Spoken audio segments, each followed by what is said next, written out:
अस्सलामुअलैकुम। मेरा नाम एलिया शुएब संढल है। मेरे वालिद का नाम मोहम्मद शुएब इकबाल संढल है। मैं मुल्तान के एक करीबी शहर मेलसी से ताल्लुक़ रखती हूँ।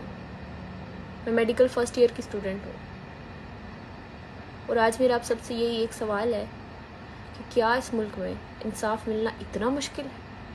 क्या इस मुल्क में अगर आप यतीम होते हो तो आपको यूँ दर बदर कर दिया जाता है? कि आपको धमकियाँ मिलती हैं कि आपको अपना हक मांगने पर कत्ल तक करने की धमकी दी जाती है?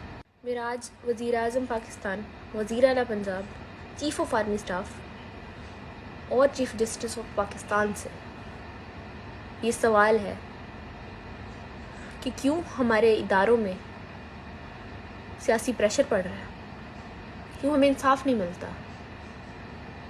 मेरे वालिद की वफ़ात को 2 साल का अर्सा गुजर गया।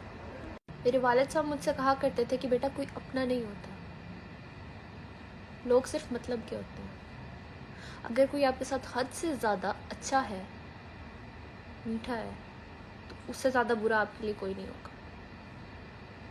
और उनकी डेथ के बाद मुझे ये बात बहुत अच्छे से समझ आ गई और उन्हीं के अपनों ने ही मुझे ये बात समझाई है।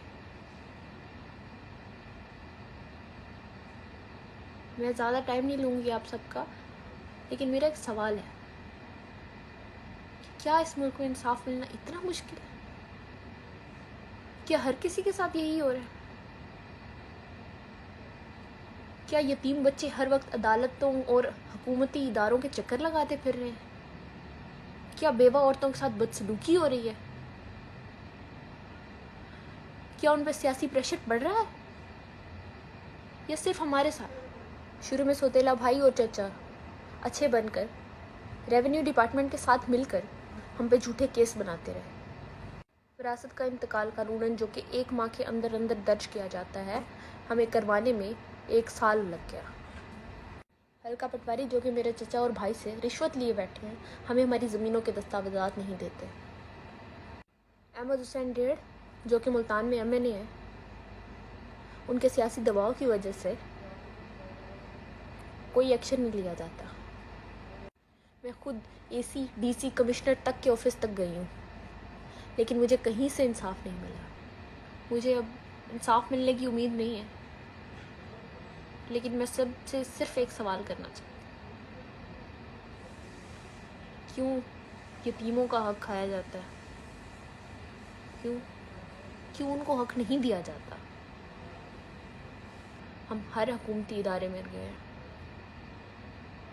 हमें कहीं से कोई इंसाफ नहीं मिला, इंसाफ की उम्मीद तक नहीं मिली। हमें धुतकारा जाता है, वहाँ से निकाला जाता है, हमें इंसाफ नहीं मिलता। मेरे पास अपनी पढ़ाई पर तवज्जो देने का वक्त नहीं। पिछले साल मैंने एडमिशन लिया और जिस तरह लिया वो मैं जानती हूँ। मैं यकीन करें मैं 1 साल नहीं गुजार सकी। मेरे लिए ये वक्त बहुत मुश्किल है और ये बहुत रिस्क का काम है जो मैं अब करने जा रही हूँ। मेरे चचा ज़ुबैर संढल जो कि मेरे सगे चचा हैं, उन्होंने हमारी ज़मीन पर नाहक कब्ज़ा किया और मेरा एक सौतेला भाई भी है।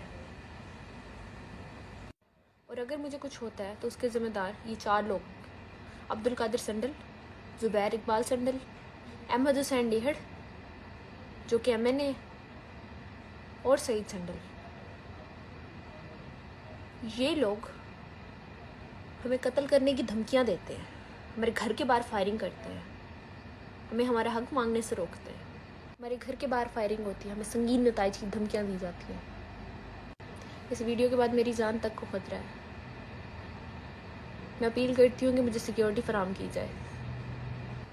अहमद हुसैन डेहड़ जो कि मेरे फूफा हैं और MNA भी हैं, हमें मस्जिद तक ले गए, वहाँ जाके दुआए खैर पढ़ी और कहा कि मैं आप लोगों को आपका हक दिलवाऊंगा, और उस बात से भी मुकर गए। इनके लिए मस्जिद तक मजाक है, इन्होंने मस्जिद का तकद्दुस पामाल किया है।